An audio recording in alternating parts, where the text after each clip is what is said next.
Welcome, fellow explorers, to a journey unlike any other, a journey into the veiled world of secret societies. If you know my channel, you'll know what to expect. You know I'm obsessed with the unknown, those tantalizing enigmas that history often leaves behind. Legends whispered through generations, lost artifacts, relics of forgotten ages, and the mysteries of history that continue to baffle and intrigue us. This past year, I embarked on a new kind of quest, a deep dive into something that has always fascinated me, the world of secret societies. Organizations shrouded in secrecy, ritual, and often a great deal of speculation. What are they really? What goes on behind closed doors? Are they shadowy puppet masters pulling the strings of global events, or just misunderstood clubs with dramatic rituals and a penchant for exclusivity? The words secret society spark both fear and fascination. Conjuring images of hidden agendas and clandestine meetings, we're drawn to what's hidden, craving forbidden knowledge, the secrets that are just out of reach. Why do we fear them? What is it about these groups that makes us uneasy? Is it the secrecy, the deliberate veiling of their activities, or the idea that powerful people make decisions in the dark, away from public scrutiny? Or do we admire them as keepers of lost wisdom, guardians of ancient traditions and esoteric knowledge? My goal: peel back the layers of myth and reality, to separate fact from fiction, and to understand the true nature of these organizations. And experience these groups as much as an outsider can, respecting their privacy while seeking to understand their purpose. I traveled to their birthplaces, the cities and countries where these societies first emerged, walked their secretive streets, trying to feel the pulse of history beneath my feet, and held cryptic documents in my hands, feeling the weight of centuries of secrets. Who were these people, the men and women who dedicated their lives to these organizations, and what did they truly believe? This wasn't just about chasing ghosts. It's not about sensationalism or conspiracy theories. It was about understanding a fundamental part of human history and psychology, the enduring human need for belonging, meaning, and purpose. This is my field report from the fringes of history, a journey into the heart of secrecy. I'll take you to the doorsteps, the physical and metaphorical entrances of the world's most famous and infamous societies, from the Freemasons to the Illuminati and beyond. We may not find all the answers, some mysteries may remain unsolved, but I promise you an adventure, a fascinating exploration into a world that is both intriguing and unsettling. Grab your metaphorical flashlight. We're going to need it to pierce through the darkness. We're stepping into the shadows, into the hidden world of secret societies. My journey began, a quest to understand the enigmatic world of secret societies. And what better place to start than with the most famous secret society of them all, the Freemasons. Their name alone conjures images of hidden agendas and ancient mysteries. Their symbols are everywhere, subtly woven into the fabric of our society, the square and compasses, a constant reminder of their presence. And of course the all-seeing eye watching over us all, or so the conspiracy theories suggest. But what's really behind those imposing lodge doors? What secrets are kept within those hallowed halls? To find out, I visited a grand Masonic temple, a place steeped in history and tradition. No complex password, no secret code, just a simple knock. I half expected the lodge secretary to be a cloaked figure shrouded in mystery, but instead, I was greeted by a friendly man in a suit, welcoming and approachable. My first lesson was immediately clear. Most secret societies aren't trying to hide their existence. They are simply private about their rituals and internal workings. Their buildings are often right out in the open, with clear signage, not hidden away in some dark alley. Freemasonry, he explained with a smile, is fundamentally about self-improvement, striving to be a better person. It's about charity, giving back to the community and helping those in need. And it's about brotherhood, forging strong bonds of friendship and mutual support. They use the tools of stonemasons, the square, the compass, the level, as metaphors for building a better life brick by brick. The lodge room itself was stunning, a testament to the rich history and symbolism of the Freemasons. There was a checkered floor, representing the duality of life, the balance between good and evil, light and darkness.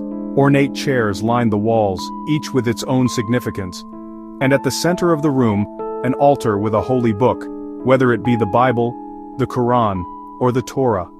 The choice of book depends entirely on the faith of the members present, reflecting their diverse backgrounds.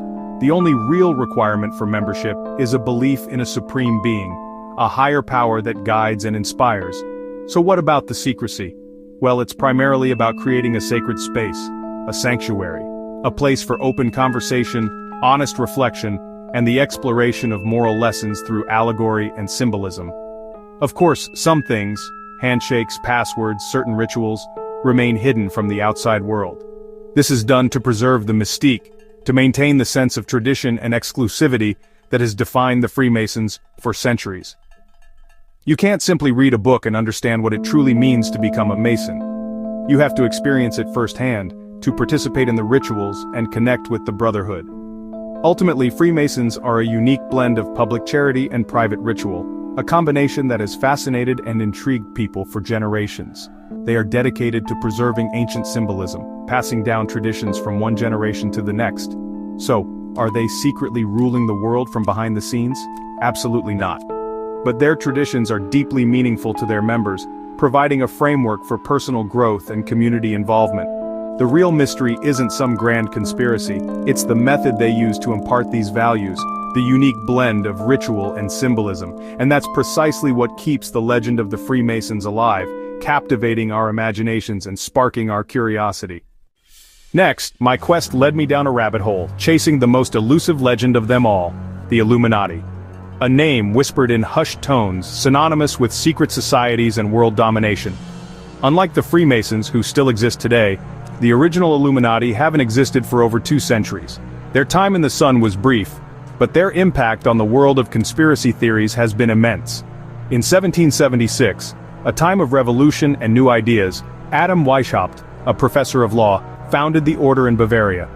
His goal was to spread Enlightenment ideals, promoting reason and challenging the status quo. Weishaupt sought to challenge the established powers of the church and monarchy, advocating for a more just and equitable society.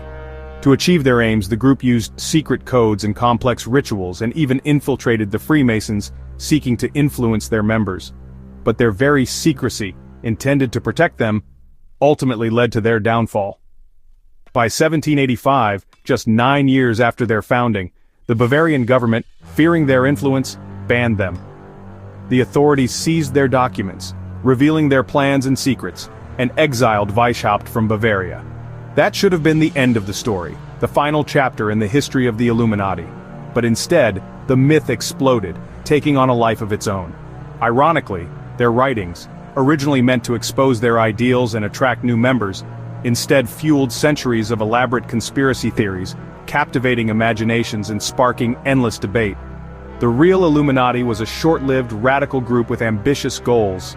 The myth, however, is a modern fable about hidden power, secret agendas, and the struggle for control.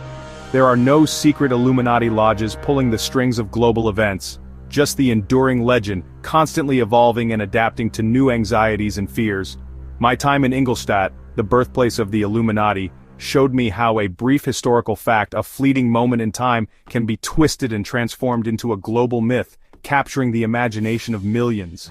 The Illuminati's true legacy isn't world domination but the power of an idea, the enduring appeal of a secret that refuses to die, constantly being reinterpreted and reimagined for each new generation. Ultimately, the myth of the Illuminati says more about us, our fears, and our fascination with the unknown than it does about them. Back in the US, I turned to Yale's Skull and Bones, one of America's most secretive and influential societies.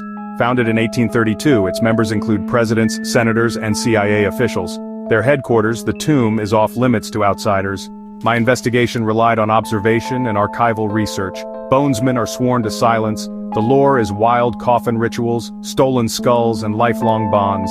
The real power is the network 15 Yale seniors tapped each year, forming an elite old boys club.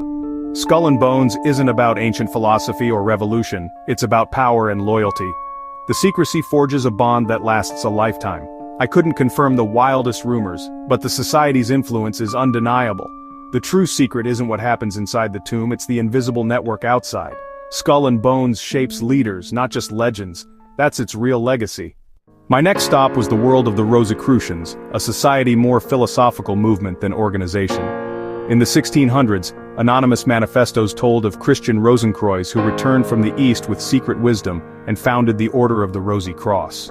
The manifestos sparked a frenzy. Everyone wanted to join, but no one could find them. Were they real, or just an allegory? That's the Rosicrucian mystery. Their philosophy blended alchemy, mysticism, and esoteric Christianity, aiming for spiritual transformation. They influenced thinkers like Francis Bacon and Isaac Newton.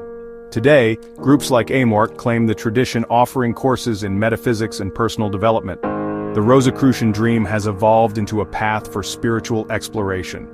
Some secret societies aren't about power, they're about preserving hidden streams of thought. The Rosicrucians' greatest secret may be that their society exists as much in the mind as in reality. Their legacy is the pursuit of knowledge, not control. As my investigation deepened, I started seeing the world differently, through symbols.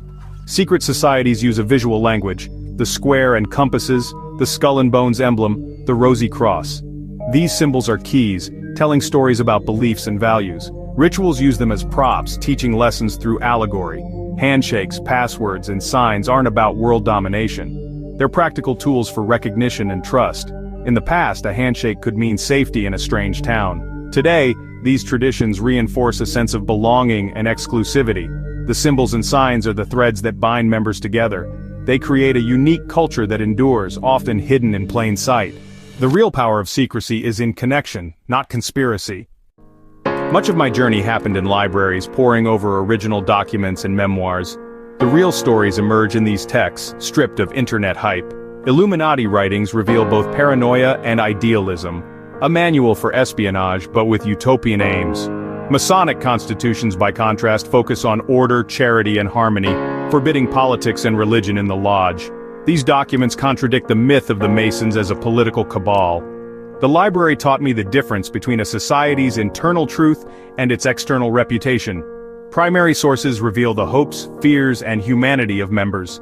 The frantic letters of Illuminati exiles and heartfelt Masonic eulogies made these groups real.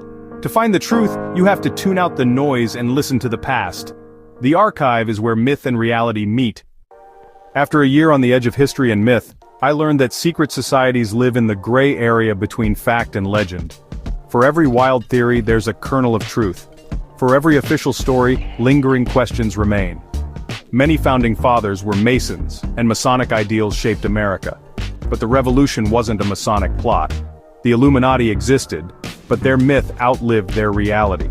Their radical ideas inspired both revolutionaries and conspiracy theorists. The myth survives because it helps us explain a chaotic world. This journey taught me to question everything, official stories and wild claims alike. Myths serve a purpose, they help us process fear and uncertainty. But history is messy, driven by institutions, individuals, and chance. Secret societies are just one thread in that tapestry. Sometimes powerful, sometimes not. The real adventure is learning to navigate the fog between truth and legend. That's where the story lives. What did I take away from my year in the world of secret societies? I didn't find passwords to power, but I found insight into human nature.